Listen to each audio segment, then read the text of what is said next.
I just shared to him my website, and he looked at it on his laptop and he was just impressed. And he was like, oh, okay, you're a management company. And that was it. We just got talking and he said, oh, I might have other properties that might work for you.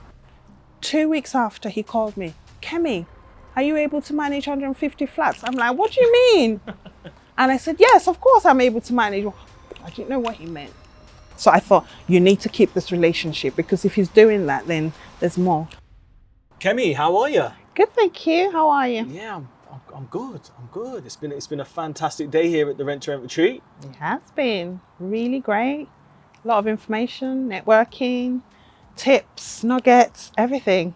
Brilliant. So for everybody watching at home, do you just want to introduce yourself for us? My name is Kemy and I live in Swindon. I'm a product manager and I've been in IT for over 10 years now, doing different things. I've always wanted to do property, but obviously didn't have the money to do it. I have got my own personal property, but then I haven't got extra money to then do buy-to-lets and stuff like that. And then started researching on different types of strategies, attending different sessions or free classes and stuff, and understanding what's happening. So I've started gaining the knowledge. But I found Simon on YouTube, I think, and I just liked the way that you were breaking it down and making it easy to understand the process and what needed to happen. And I was intrigued. I wanted to know more. So I came to one of your master classes. Okay. And at the master class, it did it for me, because you weren't selling. You just said, try it. If you like it, fine. If you don't like it, you get your money back. I'm like, okay, what's there to lose? I get my money back at the time. And no running to the back of the Zoom? No, it was even Zoom, so I couldn't run anywhere. Yeah, and just my interaction with you at the time when I spoke to you, I just liked the way it wasn't, to me, you didn't seem like you were trying to get me on board. Okay. You weren't pushing. Okay. You seemed very confident in what you were doing. You knew the numbers and all of that. And for me, that's all I needed, for somebody who would say, I know what I'm doing, but without actually making me feel uncomfortable or making me feel I haven't got the money and I can't do it. But you made me feel comfortable, even though at the time I didn't have the money, but I still went out and found it. So how long were you looking into sort of property and dabbling in these free sessions before you ended up connecting with us? So I'd been looking at property for some time. I'd stopped. So fully, I'd say about 2 years. Really? I had been looking. I'd been to different courses, like free sessions, but 2 years solid. Did you run to the back of the room? Yes, one of them I did. Okay, we won't name the names, but you No, ran to the back of the room? How was that?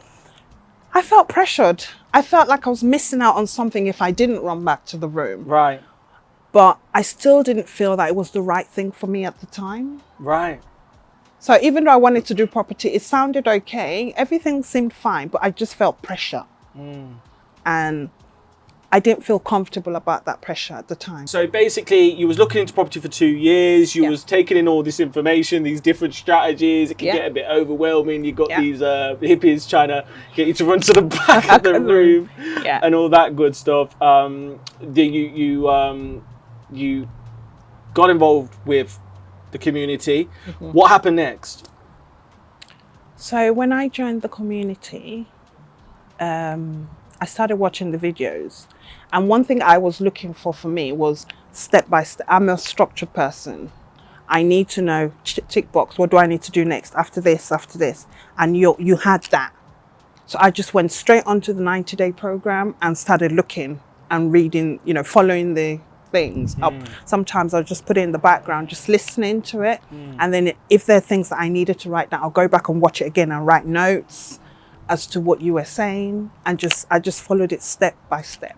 So fast forward on, tell us about your first deal. Oof. So my first deal went on to OpenRent that day, even though I think it was at 9 o'clock at night. I'd finished work and I was like, okay, let's just try this thing and see if it will work. And then I went on to OpenRent. I set up my account and then tried to contact, I think, the first landlord on there. And foolishly I said, it's a company let and stuff. And he said, no. And I thought, oh, that's a bit disappointing. But then I went back again, I think a week after. And then there was a few properties I thought, oh, this would be good. So I contacted that landlord and there were questions that were asked and I answered the questions. And he said, I'll send you my number. Or he sent his number. And I thought, oh, that's good. So I called him and said, can I view it? And he was like, yeah, I can do a viewing. I think it was the next day or so. And I was really excited, went there. He showed me the property. It was a 2-bedroom, two bathroom flat. At the time, I didn't think it would work, but then I just wanted to go and get the viewing and get the relationship going, as you always say. Just get the viewing, get the relationship building. So I went there and I spoke to him. First of all, I didn't go in just talking. I just wanted to know about him. So I had seen his laptop on the bed as soon as I came in. I was, oh, are you working from home? What do you do? And all of that. I just got to know him, found out about his family, where they are, what's happening, why are you here by yourself. You know, you do those fact finding. And I found that he maybe just liked me. And then I started asking questions about the property and he said, yeah, it's a 6 months. And I'm like, oh, that might not work for me. It's a company let and all of that. And he's like, oh, okay. And as we were talking, I think I showed him my website. And he said, oh, your management company. And before I had been speaking to him, I knew one of the challenges he had been having, because I said, oh, why did you put this on the letting agent? And so I'm always having problems with them. They charge me and they don't do nothing. And and I just hit it there. I knew that's what he needed. That was the motivator. That was his motive. So I just shared to him my website and he looked at it on his laptop and he was just impressed. And he was like, oh, okay, you're a management company. And that was it. We just got talking and he said, oh, I might have other properties that might work for you. And I said, okay, where is that? And he said, it's in the center, but there's tenants in there. But I'll call the tenants and see if I can do a viewing for you. And I said, fine. And he called me. I wasn't expecting him to call me. And he called me and I went there, viewed it. I hadn't seen the whole property anyway, but the tenants were still there. And that was it. I said, yeah. No, my third viewing. But and your first deal. They want the original property you went to look? No, it wasn't. So he gave me another one and he said, oh, I've got another one on the road. I said, yeah, let me go and have a look. He said, no, there's tenants there. He had committed to those tenants. I said, okay, fine. Let's start with this one, which is fine. But the funny thing is, 2 weeks after he called me, Kemy, are you able to manage 150 flats? I'm like, what do you mean? And I said, yes, of course I'm able to manage. I didn't know what he meant. So he said, oh, the flat that I went to view, there's 150 flats there, right? He's a landlord, but the management company, they weren't doing a good job. Wow. And I think maybe he has a relationship with the management company or whoever. Right. And they wanted to change the contract. So he said, Kemi, maybe you might be able to do it. Just speak to her and see.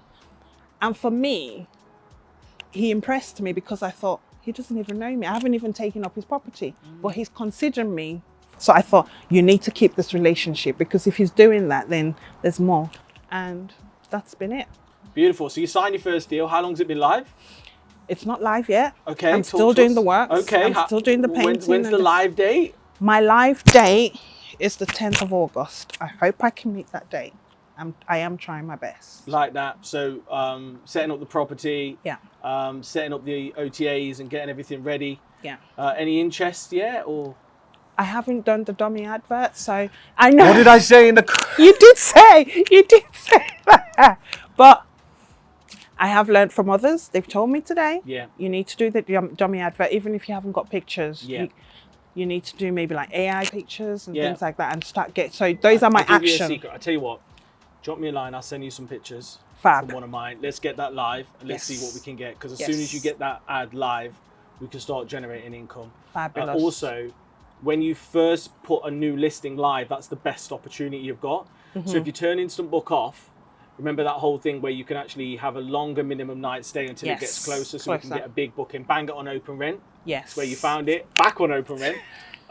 Get the landlord's approval, permission, so it can be on Rightmove. Yeah. And let's get some money in. So we was having a chat inside. I'm asking everybody this right now. Where do you want to be at the Super Conference in January? What's the goal? My goal is to be in the first class and at least 10 properties.